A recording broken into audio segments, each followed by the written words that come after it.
शिव पुराण का परिचय और महिमा। आप लोगों के स्नेहपूर्ण आग्रह पर गुरुदेव व्यास का स्मरण कर मैं समस्त पापराशियों से उद्धार करने वाले शिव पुराण की अमृत कथा का वर्णन कर रहा हूँ। ये वेदांत का सार सर्वस्व है। यही परलोक में परमार्थ को देने वाला है तथा दुष्टों का विनाश करने वाला है। सूत जी कहते हैं, साधु महात्माओं, आपने बहुत अच्छी बात पूछी है। ये प्रश्न तीनों लोगों का हित करने वाला है। आप लोगों के स्नेहपूर्ण आग्रह पर गुरुदेव व्यास का स्मरण कर मैं समस्त पापराशियों से उद्धार करने वाले शिव पुराण की अमृत कथा का वर्णन कर रहा हूँ। ये वेदांत का सार सर्वस्व है। यही परलोक में परमार्थ को देने वाला है तथा दुष्टों का विनाश करने वाला है।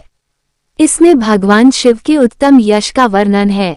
धर्म, अर्थ, काम और मोक्ष आदि पुरुषार्थों को देने वाला पुराण अपने प्रभाव की दृष्टि से वृद्धि तथा विस्तार को प्राप्त हो रहा है।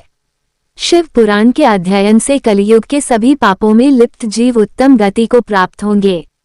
इसके उदय से ही कलियुग का उत्पात शांत हो जाएगा।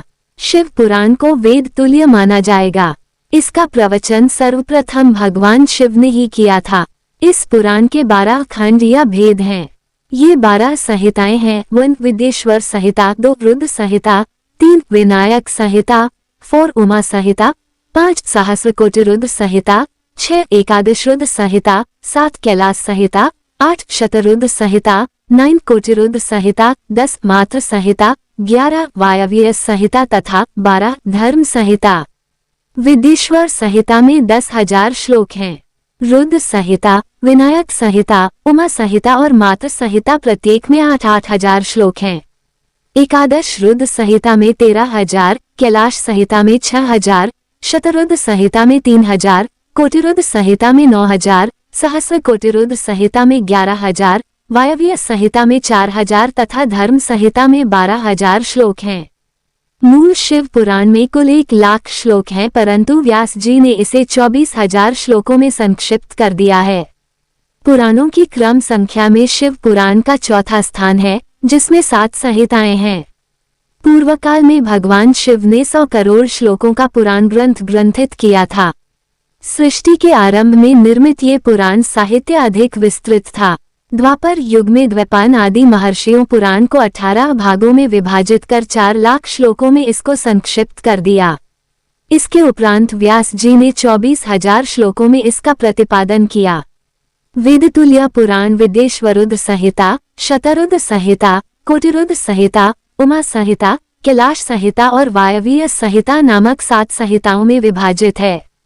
ये 7 संहिताओं वाला शिव पुराण वेद के समान प्रामाणिक तथा उत्तम गति प्रदान करने वाला है। इस निर्मल शिव पुराण की रचना भगवान शिव द्वारा की गई है तथा इसको संक्षेप में संकलित करने का श्रेय व्यास जी को जाता है। शिव पुराण सभी जीवों का कल्याण करने वाला, सभी पापों का नाश करने वाला है। यही सत्पुरुषों को कल्याण प्रदान करने वाला है।